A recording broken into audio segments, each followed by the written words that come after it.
Welcome back to the Moms Interrupted podcast. We're your hosts, Taylor and Natasha. Between us, we're moms of two raising little ones with backgrounds in lactation counseling, childbirth education, and doula support. But more than anything, we're two moms figuring it out in real time, just like you. So reheat your coffee, get comfy on the couch, and join us every Thursday morning. This is Moms Interrupted.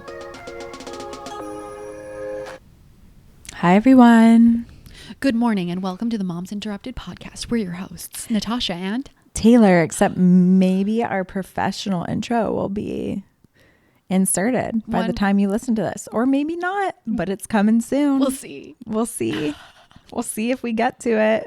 But here we are. Story of our lives. We'll see if we get to it. Today is really special. It's our 50th episode. Happy 1 year and happy 50th episode. We have so much to chat about today, but it's another really fun episode because we want you guys to get to know us more. I mean, we get questions all the time about us that have nothing to do with the podcast, which I think is so fun. Yeah, I mean, people ask, like, we're not just like, do you want to know about us? People are asking us. No, like, we have fans. We're answering your prayers. So in celebration of a full year, we Yeah. were like, wow, we should answer some of these questions. So we got some really good ones. But before we dive into that, we have our announcement of so many different things like momTALK. momTALK, you guys. So we launched a voicemail box. If you didn't see it on socials, you can leave an audio recording. It's at the link in our bio. And it's so fun because we're going to play them on the pod. And then Not all of them. Like if you send a really whack one, we're not going to read it. no, but my husband was like, well, what happens if someone says something mean? I'm like, delete. yeah. We're going to choose a few to play. Yes. We're not going to just play every. And it's going to be like advice, funny stories, Yes. questions, Right. Things like that. Yeah. Which we've already gotten some that Yeah. are either like, whoa, or funny. So anyways, Yeah. we're excited to launch that segment. Yes, we will launch it today. Yeah. But I have a really interesting catch up. Tell me about your catch up. So I went to get coffee this morning with the whole family because we were out of breakfast food and I needed coffee and I just could not be bothered.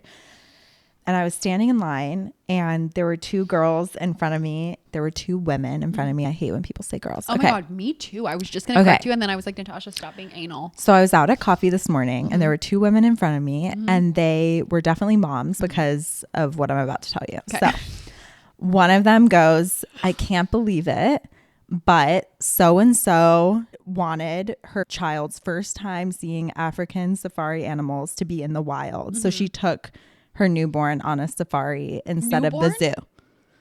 Newborn? Like baby, yeah. Maybe a few months. Yeah. But to Africa. People are unhinged. My ears were perked.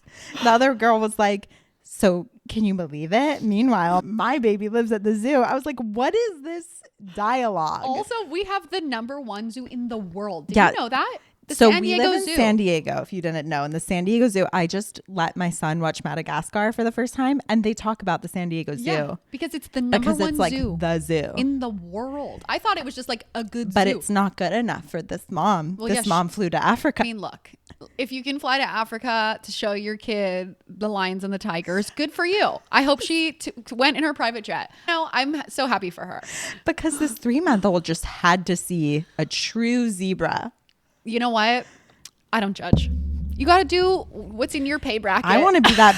No, literally. I want to be that baby. My pay bracket Take me. is the local zoo. Her pay bracket is a PJ to Africa. That's just fine. You know what I mean? There's got to be something for everyone. I was like only at a coffee shop in La Jolla. Yeah, literally. Anyway, that That's was so my catch funny. up. I was like, that's crazy. That's crazy. Also, I love it. Like, I think maybe we should have a segment that talks about things that we've heard in the wild.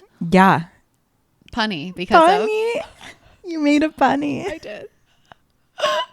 The wild. So my catch up is more about me. Wait. I forgot my one other one. Oh, okay. I back drove to you. back to me. Excuse me. I drove. She's like, I'm not finished. I drove my 8-week-old alone to LA last weekend God. This was unhinged. for a bridal shower. The bride could not believe I was there. I was like, of course I'd come. She was like, of course not. I did not expect this. Anyway, I really wanted to show up for her. I did it. I went. The whole time I was driving, the drive from San Diego to LA, you want to go in the carpool lane because there's so much traffic. Yeah. I was like, does an infant count for the carpool lane? So that's something I Googled last week, and it sounds really stupid. No. But I brought it up to a lot of friends and they weren't sure either. So, and they also Googled. So just so you know, they do count as a human being. Get your ass in the carpool lane. What I was thinking was like, you're not carpooling. Is it a carpool? Because she can't drive me anywhere. Yeah. Is the baby a person or is the baby not a person? Yeah, because the law clearly says 2 or more people. You learn something every day. We are all better because of it. I'm shooketh. No, but how dare you pull me over with my child in the car? I was thinking that the whole time. I was like, is it even worth going? Because what if I get a ticket? What if I get pulled over? And then she's losing it. Yeah. And then I actually think about this all the time because I have like PTSD about my precipitous labor with Leah. And I think about it all the time I literally have nightmares about giving birth in the car on the way if I had a third. Shout out to our friend who did. Yeah. But I actually have like anxiety about it to the point where like I have nightmares that I'm giving birth in the car. And last night had a dream that I was giving birth. Last night? Yes. Last night. I was literally in labor in the car and we got pulled over by the police. And I was like, excuse me, sir, but I need to go to the hospital. And he was like, hold on, ma'am. I need your ID. And I was like, no. This is giving me PTSD to hospital check-in. Yeah. Anyways, obviously not real. But I truly... What's your catch up? She's done with this conversation. Moving on, back to me. So my catch up is that I'm just so glad that gel manicures are now out of style because I've been a gel manicure hater my entire life. I've never liked it. So what's in style since I never know? Just regular clean nails. Oh, they take so long. No color. Oh, just nothing. Just clean. Just short, clean nails, not colored. And if you are going to color them, regular polish. They chip immediately. They don't. These are 8 days old. Oh, like clear. Yeah, it's called polish. Sheer Fantasy. It actually is like a little bit pink. It looks good. Thank you. But I am just so happy to have heard this news because it really has been affecting my life for many years that like I'm a gel manicure hater. Yeah. I'll do gel on my toes because like, I can only see so far away. I like toes. And like when they grow out, I'm not as worried about it. And I do feel like they last like a month. But gel has never lasted more than a week on me, on my hands. Yeah, it's like maybe 2 for me. Because I'm changing diapers and like doing the dishes and like, using my hands. And then it chips and then it's like this whole saga to go get it fixed. And you have no time. I have no time and I'm not interested in sitting there for an hour. While I'm sitting there, I can't use my hands. It just like is not a good use of my time. And I'm just so happy that like... Nothing gives me more anxiety than being at the nail salon and not being able to move. No, I'm like, I gotta go. Get me out of here. Who knows all the people who have tried to contact me? No, and I'm like... Probably just you. And I'm like, yeah, probably just me. Sending 100 texts. And you're like, I want to respond so bad. You're like short-circuiting. Yesterday, I don't know what you were doing, but she was busy. And I literally think I sent 50 texts plus 10 of them were voice notes. Oh, yeah. And then when I finally got back to you, I only responded to the bottom one because I didn't realize there were 100 before that. And you're like, there's more. Anyways, I'm happy about the new nail trends. And if you like gel nails, you should just keep doing them. I just personally hate them. So I'm happy to hear that the pendulum is swinging back in my favor. I love it. The pendulum always swings. Yeah. Okay, so getting into it. We got a lot of questions to answer that are super fun. And we've been sitting with you guys on the couch for a year and we hear you. You want to know us. Yes. And we're here to give the people what they want. How old are you? We'll start there. Okay, can I just say like 10 of you asked how old we are. Isn't that so funny? I want to know like I almost don't want to expose. Do we look old or young? Yeah. How old do you think we are? Well, I'll answer it because what's the word I'm looking for? I'm not a ageist. No. Like I'm not going to like gatekeep my age. Oh. But I'm 32. I will be 33 at the end of this month. I'm a Memorial Day birthday baby. I love Gemini. that. I'm a May Gemini. So in case you can't tell. And I'm 5 months after that. Same age. Yep. 32. But I don't know if any of you guys are like this. I ask my husband every year how old I'm turning. Yeah. Well, because before my birthday comes, I like to start saying I'm that age. So it's not like so shocking. And like, I'm just like, oh yeah, I'm 33. And then like when it comes around, I'm like, wait, now am I 34? Because I've been saying I'm 33 already. Right. You know what I mean? I think I make myself younger. Oh, I mean, I feel perpetually I feel 28. 30. 28. Whatever I was when COVID started, that's the age that I think I'll be forever, because that just like is when time stopped and now we're living in an alternate universe. Yeah. You know what I mean? That kind of makes sense. I definitely make myself younger. I feel younger than I am. I feel like 32 is very young. Like I really resonate with those reels that are like, I'm really just I'm a baby mom. Oh like my I'm God. a teenage mom. Like that's how I feel. I'm for sure a teenage mom. I'm like, I'm responsible. Every month that I get my period, I'm like, beat teen pregnancy again. And then I'm like, wait, I have 2 kids. Oh my God. So that's your answer. We're 32. 32. We both have 2 kids. Yep. We should go into, do you want more kids from there? Do you want more kids? The answer is, I don't know.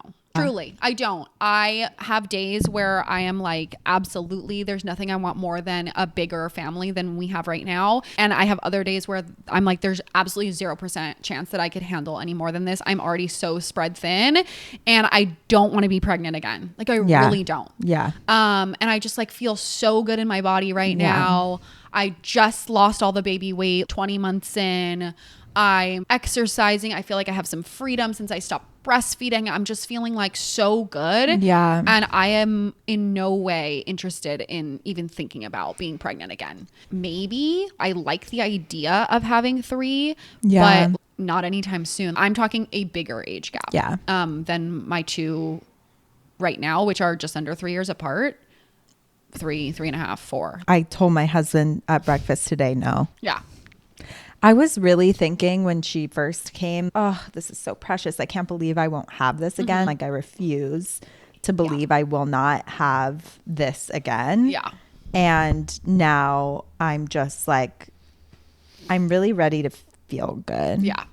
And be in my role as a mom while feeling good. Because when you're in the littles phase, you're not feeling 100%. And so it's so hard for me to like, they're like, everyone, they are like, stay in the moment, stay in a moment. It goes so fast. But yes, but also I'm kind of like deep down because I'm not sleeping and like I'm so dehydrated from breastfeeding. And these things are so beautiful, but they're also so hard. Yeah. And I know every stage is hard. Oh, but it's different. It's different. When they're still reliant on your body, it's like, no, there's no feeling normal. Yeah. It's just different when your kids sleep and you're no longer breastfeeding and like, you can communicate with them a little bit. Like now that my youngest speaks and tells me what she wants and I'm hurt or like I'm hungry. Like it's just not that I don't enjoy the baby phase because I really do in a lot of ways. And I feel like this about every stage, right? Like every stage has its like hard things and its good things. But there is something to be said about like your kids being out of diapers, out of the baby stage and being like, okay, like we're going to the park, like let's go run around. And I think it's easier to get back to some of the social things and like building on friendships and building on things when they're not so reliant on you. So it just feels like your life is a little more like balanced as they get older. Whereas right now it's, of course, I'm devoting my whole life to raising them and it's going to be unbalanced and that's fine. Yeah. But I just can't see myself getting back to the balanced phase and being like, let's tip the scales again. I know. It's actually hard. After the first kid, I was like, definitely like, just get right back into it. Yes. But you have this mentality where you're like, okay, I'm signing up for this amount of years of being in it. And then now I'm like, I don't know if I want to be in it again. I know. Like, I don't feel like I'm done, but I also don't feel like I want to do it again. It's a long period of time. My sisters had 3 kids and the oldest just turned 9 and it feels like because the youngest is still 4 it feels like she's just now getting out of it. So that's 9 years of that's a 10 long because pregnancy that's a long time for us to and it's all beautiful and all worth it, but the answer is neither of us. I kind of know you're TBD. Yeah. Never say never. never. Say never. But like as a sick pregnancy Ms. Girly, I feel like I lost a year with my son. Totally. When I was pregnant. And like I lost a year of my life when I was pregnant. I was Yeah. not well. And then I feel like I lost like a year with him when I was pregnant with my daughter because I was sick and miserable and like couldn't be a fun mom. And then like it's all just a blur. And I'm like, do I want to do that again with my older two? I Yeah. just feel like it's giving up something. Yeah. For something that like Yeah. maybe I want, but it's just a weird like thought process. Yeah. It's going to make you the best mom. Yeah. Is it having another kid, or is it maybe focusing on What the I ones already now? have. Yeah. Yeah. So It's a question everyone has to go through. totally. And it's different for everybody. Also, just, I'm sorry, I know we're young, but like, I feel like the older I get, the freaking harder it is to wake my ass up at night all night. I'm like, I told my husband this morning, Connor, Yeah. I'm sorry, but in my 40s, like I can't do this all over again. No. And like that's the age gap I was initially looking for is Yeah. like 6 years or something. Yeah. And I just don't think I can do it. Totally. I'm tired. Yeah. I'm a tired girly. I'm I sorry. want to start my mom trips in like the Bahamas and sip my Yes. Mai Tai. Yes.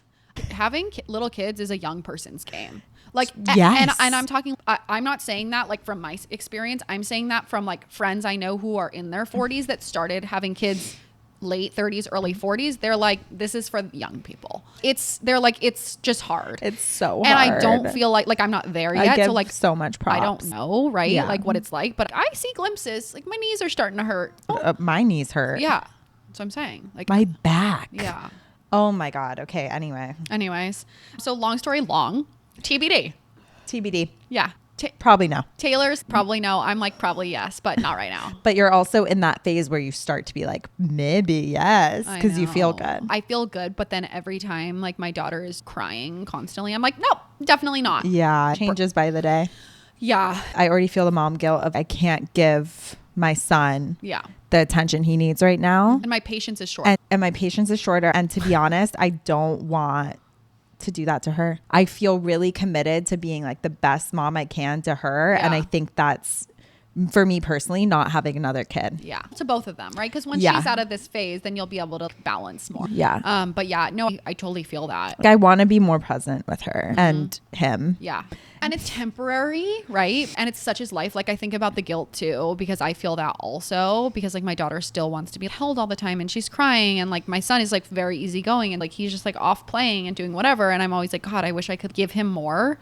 But I also feel like we're not the first people to have multiple kids. And like, this is just the way it goes. I just feel like I'm not doing my best. And I feel like I'm half-assing a lot in my life. I think that is a very relatable thing though, especially for like working moms, because you just feel like you're doing a bad job at everything. That's You're how I doing feel. a bad job at your work. You're doing a bad job at home and like nothing ever feels good enough. Yeah. And like when I was a stay-at-home mom solely with one child, I was like, I'm killing it. Like I'm doing everything so well. I'm top of the top. This is as good as it gets. Like I'm crushing it because I had one thing to focus on. Yeah. One child, one household. That's it. And then we started the podcast. We had 2 kids. Like now we're spread really thin and things are falling through the cracks now. The sheets aren't getting washed as often as they used to. And like the meals are not as nutritious. And like don't feed myself. And you know what I mean? Like, and I don't work out anymore. And so it's like Just the balls feels are like dropping. There's not enough time in the day to do everything. Also feel like time is going so fast. It is. But also so slow. And like, I just feel like that's motherhood in a nutshell is like you can't get everything done. And then all of a sudden it's 2 weeks later and you're like, what did I just do the last 2 weeks? And did I do enough for my son? Did I do enough for my daughter? Did I do enough at work? Like what is happening? Anyway, obviously I'm spiraling on camera. No, same. It's so funny because when I had Leah, like in the very beginning, my cousin has 2 kids that are 4 and 7. And I texted her and I was like, with your husband, how do you guys split things up? How do you get to do the things that you need to do? And how do you split up time with the kids? Like, what's your program? She's like, girl, I don't know. We're just doing our best day by day. And for me, who is like more type A and like more rigid, I want a schedule and I want everybody to be like, mommy goes to work out every day at 6:30 and like you make the lunches and like you do this. And I've really had to relinquish a lot of that control and need for like rigidity. But for a first-time mom or a mom that's pregnant going into having her first child or thinking about having the second, just because we have more kids doesn't mean that we know what we're doing. Like we're just figuring it out. And I think that like when I had one kid, I thought the people with two kids had it all figured out, and like their relationship and all of the pieces were just working because they had done this before. And I just want to say, like, nobody knows what they're doing, and everybody has, it's like you're juggling glass balls. No, totally. I thought of this morning. Modern motherhood is literally just throwing spaghetti at the wall and seeing what sticks. No one has it figured out. And you think you have it figured out, and then something changes. Yeah. Right? Like I thought I had the swaddle situation figured out. I was like, I got 8 hours of sleep. Wait. And then I woke up this morning and it hadn't worked as well last night. And I was like, I just threw spaghetti at the wall one night and it worked. And then I threw it at the wall the next night and it didn't work. Okay, so you have to tell people what happened. So Taylor was like, Taylor came over to my house. We were trying to have a meeting, and she was like, oh my God, Cora won't sleep. She's been awake for 3 hours. And I was like, what if we go into a dark room with some white noise? Try something different.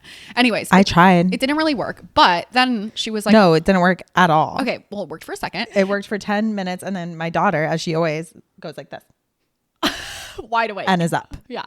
But then Taylor got a wild hair. Some inspiration. No, not inspiration. Desperation. Yeah, okay, desperation. I was dying. And she was like, I'm swaddling her. And I was like, you go, girl. You go. Because sometimes doing the same thing and expecting a different result is insanity.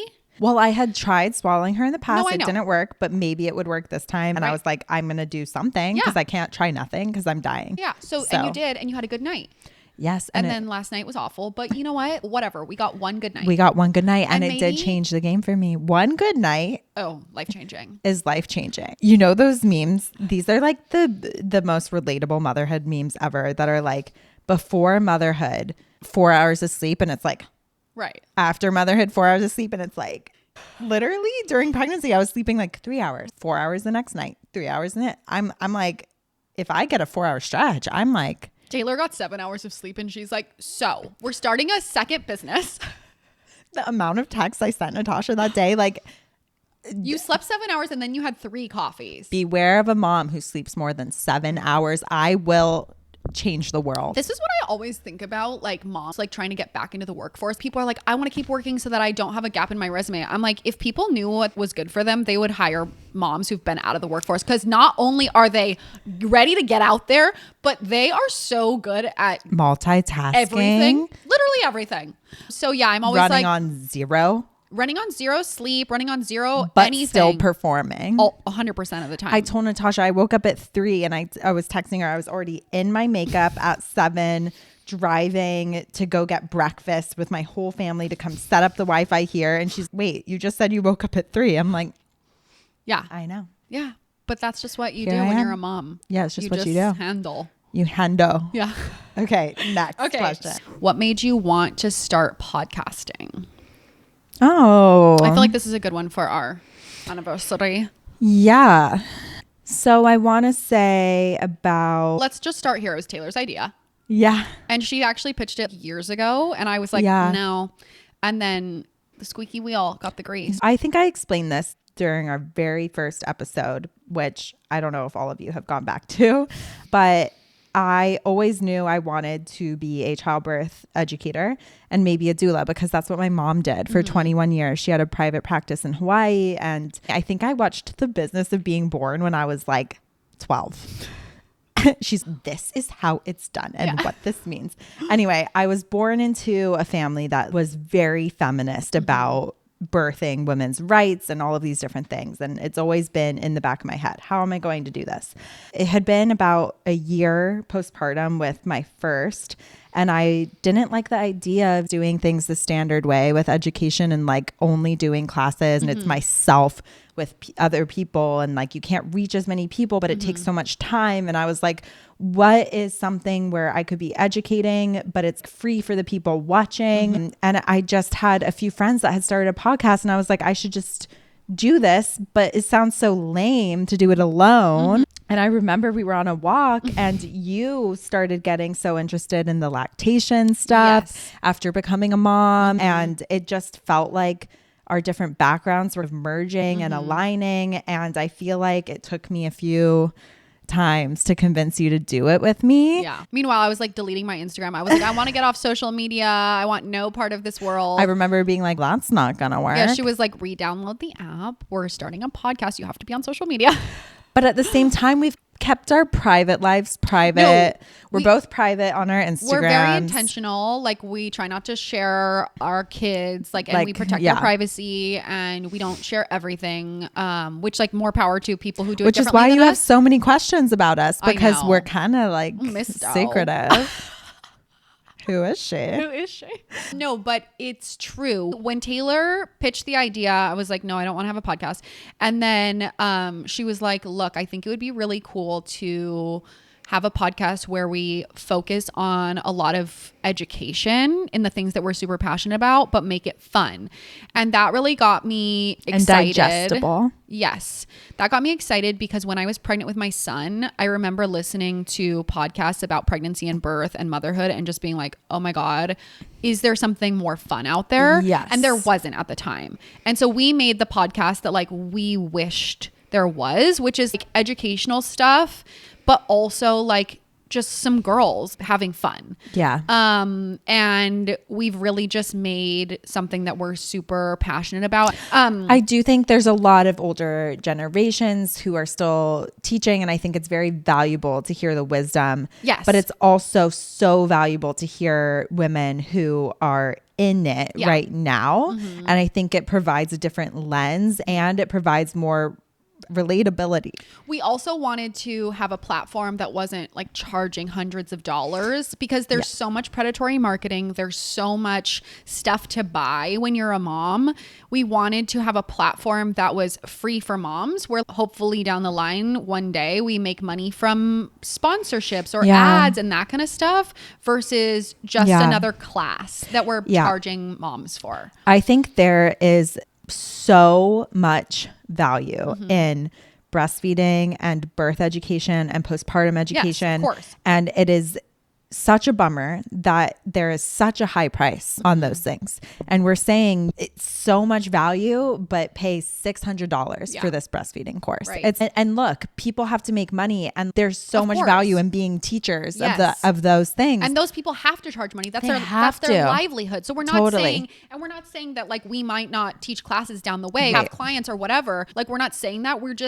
We were just looking to make something accessible that was fun. Yeah. The key information that can, it not to be like we're changing lives, but I believe education on these subjects can change lives, and it's inaccessible currently. And there is a big maternal mental health crisis and maternal health crisis in general with birth. Right. And I just think the more we get women talking about this at a round table for free, the better. Totally. So that's that. That's why we wanted to start this podcast, and that's why we continue on even though we make $0, because we're so passionate about this space, and it's also fun for us. And look, we're trying to do it different. I know we've had a few guests on, but like our goal is to be relatable and keep bringing you the type of material that we've been bringing you. And a lot of times these days you see the same people on podcasts doing interviews, and we're trying to bring you what you want to hear. So keep telling us. Yes. Because like personally, I'm over that model where there's just like a new interview with the same people every week. But also we have so much to say that we think is really important.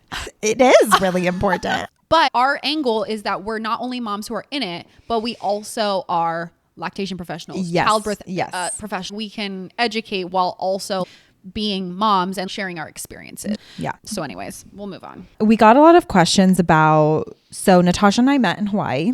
We met in high school, right? Yeah, we must have. Junior high or high school? Yeah. Yeah. Oh, because I went to middle school at Punahou. Yeah. So yeah. We met in Hawaii on Oahu, and we got a lot of questions about how I was growing up there, when did we move here, and also the differences between raising a family there versus here, stuff like that. So I think that's really interesting because we do talk about that a lot. Yeah.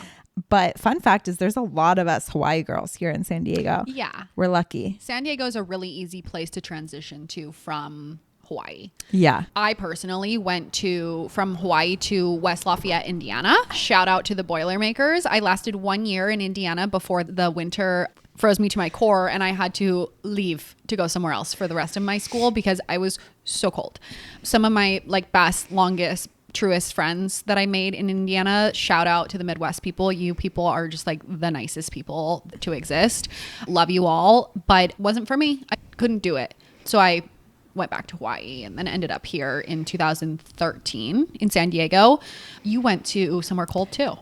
Yeah, we have the same experience, except I lasted longer. Yeah, you stayed. I'm just I'm a call it kind of girl. I'm like, let's call it. Like, I don't like it. I'm out. Yeah, I have a stronger personality. Can you tell? I did start my applications to transfer. So anyway, I didn't know that. So I went straight from Hawaii to Washington, D.C. I thought I was interested in politics. Mm-hmm. And I was. I worked on the Hill. I worked for Department of Commerce. I was very into politics. I still am. But I obviously did not like DC coming from Hawaii. It was very overwhelming. So I graduated early, fun fact. Wow. And I moved to Los Angeles where I met my husband. And that's when I gave him the ultimatum when I got pregnant. Like, we're either doing Hawaii or San Diego. I lucked out that he's from San Diego. Yeah. So why did you have your heart set on San Diego? Because all you girls lived here. Okay. Yeah. I was like, oh my God, sold. Yeah. I have 5 besties that live in San Diego. And your sister, right? And yes, my middle sister was already here. So it was just a no-brainer for me. Los Angeles, I had done my time there. 8 years in Venice. Love Venice. I will always be a Venice girl at heart, but can't do it with kids. I just didn't see it. I just didn't see it. Yeah, for yourself. A lot of people love raising kids there. I personally, coming from Hawaii, this kind of segues into the other question involved. I was just looking for a little more small town, a little more beachy, surfery. My husband and I are beach bums. Right. Like, if it's nice out, we will not be anywhere else. We'll be at the beach all day, swimming in the ocean. Yeah, Taylor's in the water. I am in the water. I'm like one of those Hawaii snobs. The water here is cold and there's weird seaweed and I will not be going in. Like, I'll go in the ocean in Hawaii. Yeah. Meanwhile, my husband's with goggles, like, swimming in the kelp. Look, like in August, I go in the water if it's really hot. To be honest, there's some differences between raising kids here and there, but I see so many parallels. Totally. Like San Diego is very beachy. Yeah. It's very, like you said, sort of small town vibe. There's a lot of community. People are very beachy, outdoorsy. I agree. A lot of parallels. And what I like about living here versus in Hawaii is it's very easy to go places. Yes. Driving trips. My family likes to ski together. And so we like to go to Utah to go skiing. So it's just easier to get around than like obviously flying 6 hours plus to get anywhere from Hawaii. That being said, Hawaii is so family oriented, like to the max. People love kids there. Not to say they don't love kids here, but it's to another level in Hawaii. And it's all about family. Bring your kids. It is just family friendly and everything is outdoors. Everything's casual. This is the best example. So we talk about weddings a lot. Having to do with this. So I have like multiple weddings coming up and it's so funny because like the ones that are my friends from Hawaii, it's like my parents are invited to both because they're auntie and uncle. They've known them since they were like 3. So I'm like free babysitting because my kids are invited too, because it's just like I was like, oh, I don't have to bring them. And my friends are like, oh, but they're like our family. We like need them there. Yeah, it's like it's not even they want, it's like they need them there. I'm like, this is so Hawaii. You try to have a kid-free wedding in Hawaii, people would be like, huh? Like it's just like a different it's just concept. Not a thing. Yeah. And it's like everything's outside and it's a little more casual and like the kids are playing. Totally. Like when my wedding was canceled because of COVID, but when we were planning it, we were going to have a whole like bouncy house for the kids with like, we're going to hire babysitters to watch the kids. Like so that the parents can like go dance and whatever. Kind of reminds me of Europe, how like when you're out at dinner, you see a ton of kids under the table eating. Kind of feels like that. Or like in Latin cultures too. Like very just like, the kids are coming. That's just what you do. And they stay up till 1 a.m. Like fine. So it's very just like that. Like your kids just come everywhere. And what I've learned is you can build the community you want. So I've been trying hard to replicate that here. It's hard. There's a lot. Because there's cultural things. There's cultural things that are totally different. Like there's a lot less of that. People definitely use babysitters here more. And we're starting from scratch. okay, this Making might friends be as an adult. Yes. Yeah. And I talk to my husband about this all the time. He has like 1 or 2 friends from high school. What we have built in Hawaii, it's different. It's different. It's unparalleled. Yeah. We all have like 1,000 friends we've known since we were 4, Yeah. 5, 3, and they're still best friends. And I think that is a Hawaii thing. Yes, you can have it anywhere, sure. but it's on a different level. No, but it's there. like, it's definitely like a thing where people are like, huh? Like you have so many friends. They're like another Hawaii girl. And no, my friends from the mainland are like, how many, like you guys run deep. Yeah. You know? So it's just, there is something. Loyalty. Yeah. And there is something different. You just don't grow apart. Yeah. And I want to say like something that helps that is like we're all in the same phase of life. Like one person had a kid and then everybody was like, oh, I guess we're having kids. We're all just like, you know what I mean? And Hawaii people love kids. So Hawaii like people have kids earlier too. totally. And like For sure. everybody's It's kind of the Midwest. It's like Yes. things happen a little earlier. Yeah. So That's one thing that's so different about Hawaii is like when you're there, it's like people aren't like, what do you do for work? What do you do for it's like Yeah. instead it's a lot more slow paced, a lot more who are you as a person? What do you value? Yeah. Like it's all family stuff. it's so And it's all like, let's go to the beach. Like, it's what about activity are we enjoying doing? life. Yeah. Yeah. Yeah. There's a lot less like Hustle. and just like flashiness. People don't Yes. care. The nicest cars that you'll see in Hawaii are Toyota Tacomas. Yes. And that's peak. It's just people don't care about brands and like Yeah. fashion. Like everything's casual. Sometimes Surfwear. sometimes I like forget that and I'll be at home going out to dinner with my mom and she's like, whoa, like where are you going? Like it's a little much. Okay. Moving Next on. question. Okay. Would love to hear more about how you met your husbands. Okay. I love your story. I'll quickly say mine because it's just like so stupid. Stupid. It's pretty stupid. So our friend from Hawaii introduced us actually. So my husband went to Boulder. So did a ton of our Hawaii girls. So they were friends with him already. I was living in LA for maybe 2 years already at this point. And this friend of mine was like, you're going to really love this guy. Like you have to come out with me tonight. And I was like, I probably won't like your taste. I probably will not like this guy. And we met and we hit it off. And that was that. It was a super boring story, but mutual friends. Boring is good though. It makes it easy because I didn't have to like vet him. Everyone was like, oh my God, he's great. Love him. Zero red flags. How old were you guys when you met? I was 26 or 27. Okay. Maybe 27. All right. What was his story? Like, did he have a girlfriend before? Or I don't think he had ever said I love you before what? to anyone. Wow. Yeah. It took him a while to say. And he was like, oh, now we have 2 kids. Can I just say? Why it always got to be like that? I love those videos that are like, I can't believe this is the guy I used to be afraid of talking to. Oh my God, I died. I have to make So one of funny. my husband because like he is the best, but so dorky Yeah. and hilarious. Yeah. And I was like, what do I text him? Right, and it's Please. like, no, literally. Please. Please. Oh my God. I love that. No, It's like, so funny. wow. Yeah. Hindsight's 2020. No, really. Things we Relatable. thought were serious. Like I thought I was going to die when he wasn't saying I love you. And now I'm like, what's the big deal? Totally. Took a couple more months. I know. Barely remember it. I know. Isn't that so funny? So funny. I know. That was like when we got engaged. I was like, TikTok. Totally. In my head, I was saying Yeah. that. So your story. I was a hostess at a local watering hole here in good old Pacific Beach. Which one? PBL House. Oh my God, I love that for you. Yeah. That was back in my wild days. And Wish I knew you when you were wild. I mean, you did know me, but like we were in the same zone. We were in LA. Yeah. Yeah. We drifted a little. Yeah. But in high school, we were wild together. Isn't it crazy to think about?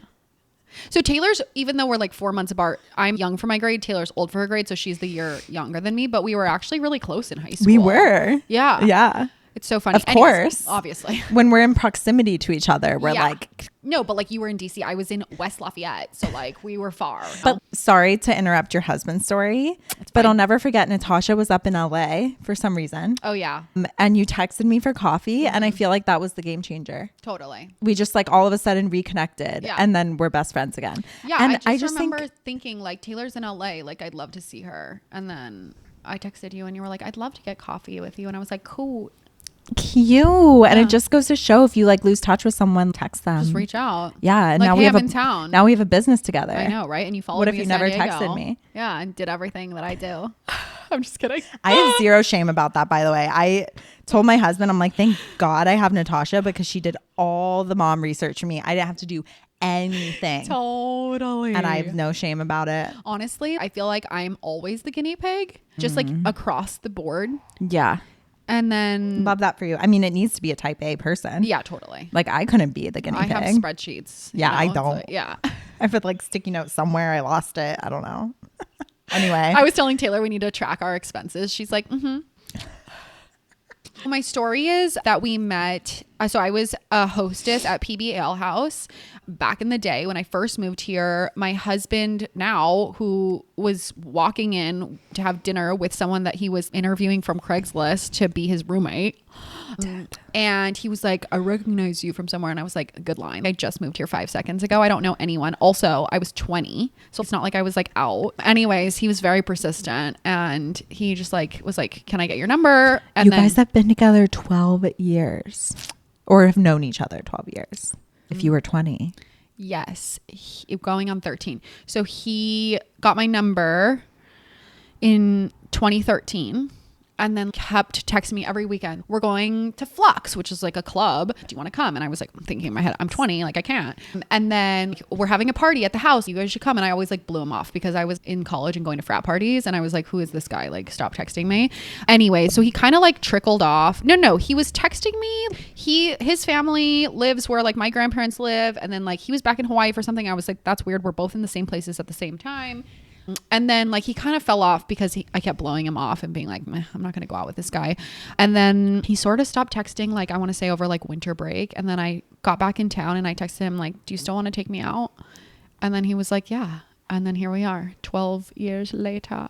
Okay, so we got so many questions. We're realizing we're going to have to make this into 2 separate episodes. One that's for funsies and one that's more educational questions. So just a heads up, there's going to be a part 2 because there's just way too much. Because you guys are so interested about us.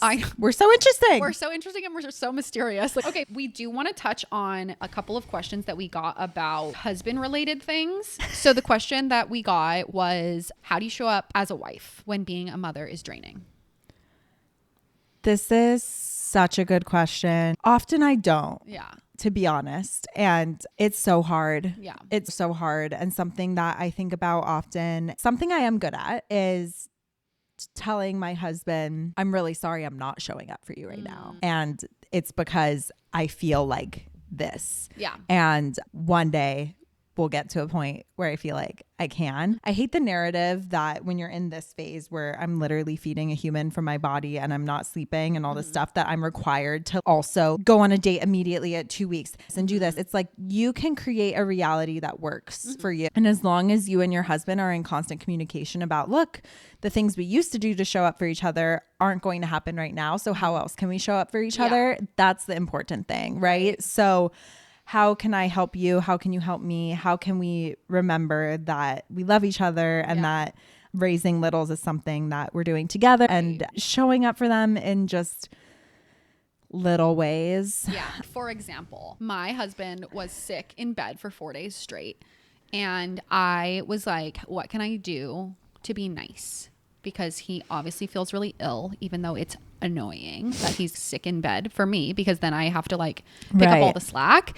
But I was like, if I were him, how would I want to be treated right now? And I went to the store and I got him medicine and I got his favorite Gatorade and a few little special treats that I know that he would really appreciate and love, that I was taking care of him. And I feel like it's stuff like that, like little things where you're like, okay, I'm so tired. I don't have anything to give to you right now because I'm doing everything. How can I do something nice for you that makes you feel seen and heard and loved? Yeah. And there's a lot of opportunity to do that, even when you're really drained. And even if it's just acknowledging, oh my God, I'm sorry, the house is such a disaster right now. Yeah. I had a really crazy day. And I think sometimes just saying the words out loud, and he says the same for me. When he has the kids and I'm out doing something, he's sorry, the dishes are insane right now. Leah's been crying for 2 hours straight, whatever. Just acknowledging those things. I got really good advice once from a therapist who, and I've to this day used it, and it's a great little tool for showing up, I believe, as a wife and just reconnecting with your partner is to set aside some time each day where you're not talking about the baby or the children or the household. My husband and I love to ask each other about each other's work. What's going on? How is it? Like, how was your day? Like, how are you actually doing? And remembering that he is a separate person that I fell in love with. Yeah. That has nothing to do with my children. Yeah. And like, when my husband sees that I'm like super overwhelmed and can you go do something for yourself? Go to a workout class. Like you need, so just noticing each other. Yes. And being like, yeah, I fell in love with you and that love is still there. It's just being overshadowed by like all of the logistics and life and all of the things that have to get done every day. And I do think putting time on the calendar, even if you can't go out for a date night or something, just putting time on the calendar to sit down and do something together, even if it's stupid. We've done stupid things where we sit on the couch together. And I found this something popped up on Instagram or something, and it was like an article that was like 10 questions that you should ask your partner to get to know them better. And I was like, okay, we're gonna do this. Like, how dorky is that? I love that. But whatever. It was funny to see what his response was. It was funny to make him do it. Totally. But he was down. He was like, fine, let's spend some quality time together. We are also dorky and we play board games together. Yeah. Just little things. Obviously, motherhood is very draining. We used to play chess together all the time. Oh my God, cute. That was like our thing. That's cute. Maybe I need to bring back the chessboard. Yeah, because that's something you can do at home too. Yeah. But I will say that I know that motherhood is draining, but I do feel like when you make the effort to do something like that, or your husband makes the effort to do something like that, it is invigorating.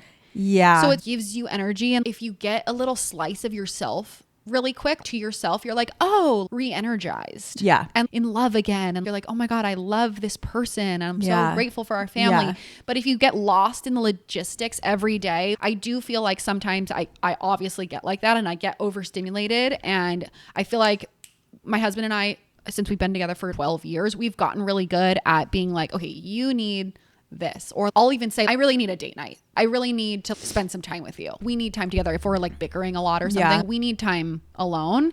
And we don't have any rigid schedules. Like we have to do a date night every month or something. Right. It'll just, time will go by and we'll be like, man, we really haven't spent any time together. So I think just being aware. It all comes back to communication, I think. Yeah. We got one that says, if your husband travels a lot for work, how do you manage all day alone with the kids? Any tips?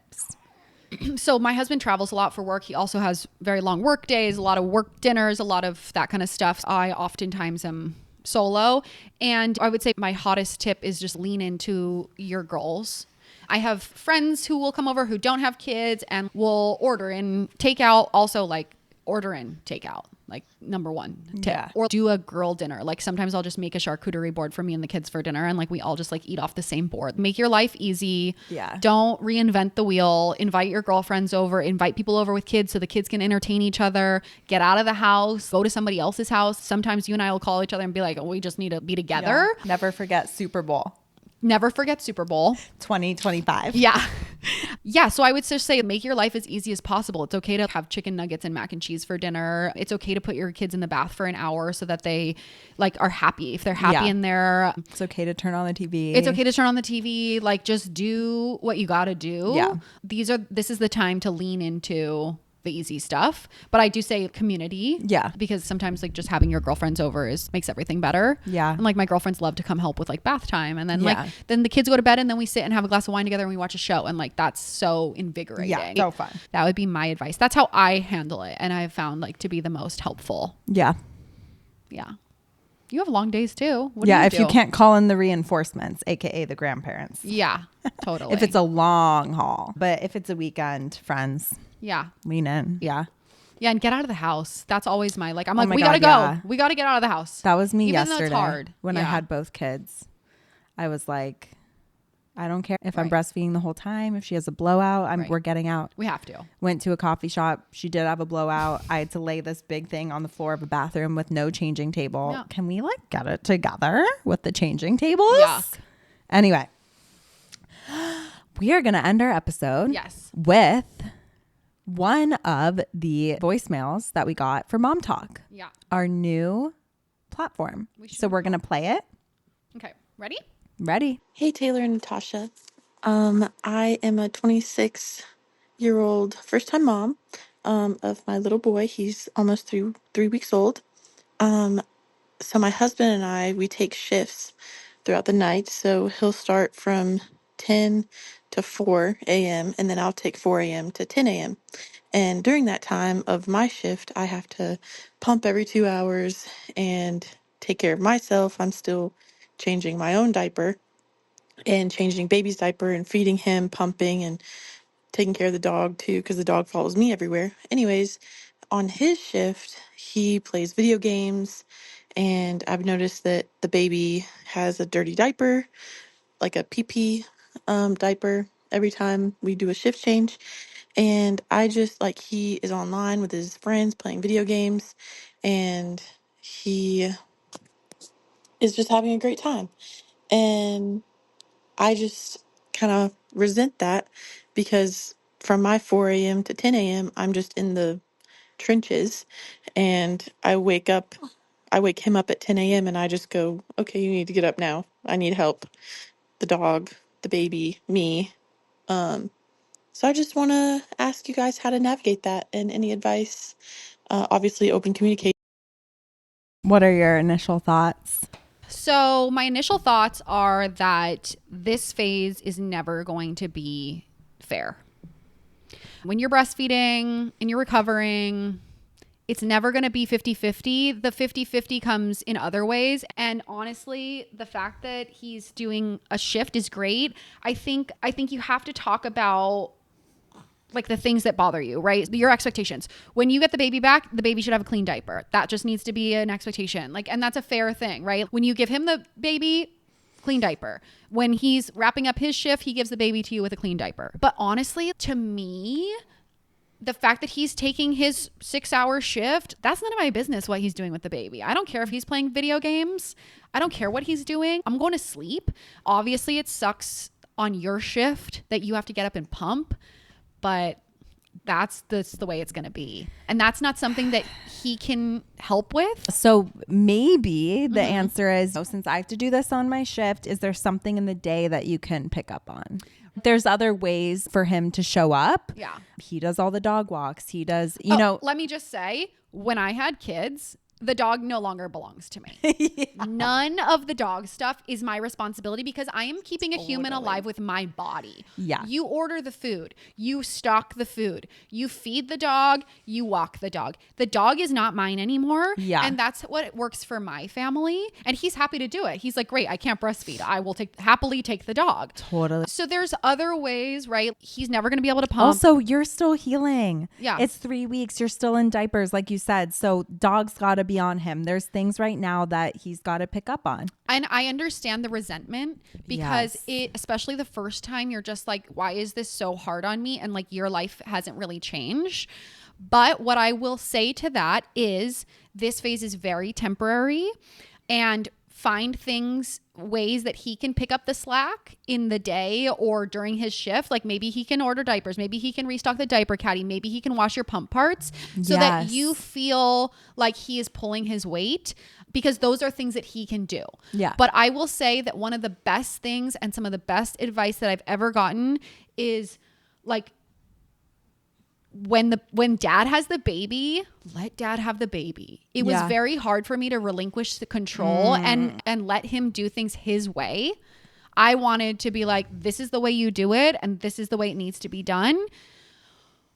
I worked with a therapist to get to this place where when dad has the kids, he can do it whatever way he wants, and he can learn to do it on his own time. Totally. Okay, you don't want to take a diaper bag to the playground? Fine. If the kid has a blowout or needs a water or a snack and you don't have it, you can figure it out then. I'm not saving the day. And you can't save them every time that something happens. So kind of let them learn too. Well, also the video game situation isn't a long-term situation. Mm-hmm.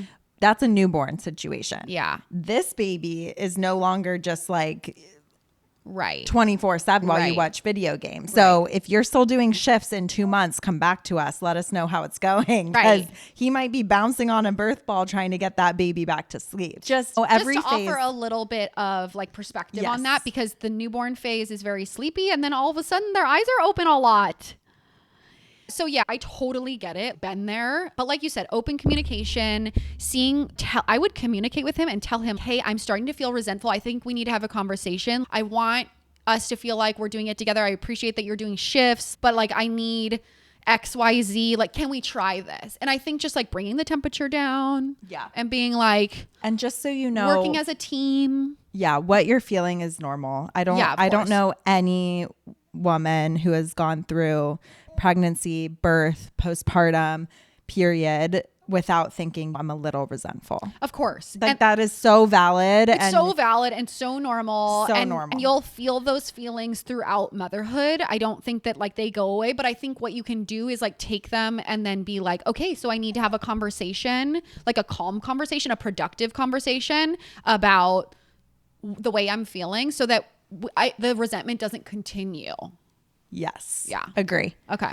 Cool. Yeah. Cool. I love it. Keep sending these in. Yeah. Mom talk for the win. I hope it's helpful and keep us posted with how the situation is changing because it will change. Yeah. Keep calling in. Yeah. So that's our first mom talk, you guys. Signing off, Mom Talk. And congratulations on your new baby. Yeah. Congratulations. So sweet. I was just there at the 3 weeks and now I'm at 9 weeks today and life gets better. Yeah. Transitions are really hard. Yeah. And it does change every week. She Yeah. is doing different things. So I get it, but I'm right here with you. Yeah. For me, instead of shifts at night, now my husband does. It's whatever works for your household. You're right. Literally. Yeah. And right now what that means is my husband comes home early from work Yeah. but he's well rested all day, can do really well at work, comes home and then he's home on. at 3 and he's on and Yeah. sometimes with both kids. So last night I went to Pilates, I came home and he had brought them both to the park and it was total shit show. Yeah. And he did it Yeah. for like 2 hours. And I'm like, look, I don't even do that. Yeah. Congrats. Like you're a Totally. great dad. I cannot do that. I would be so stressed. Yeah. Because my son's like trying to do the monkey bars, God. gonna break his neck. He's only Right. 2. Why Right. is he on the monkey bars?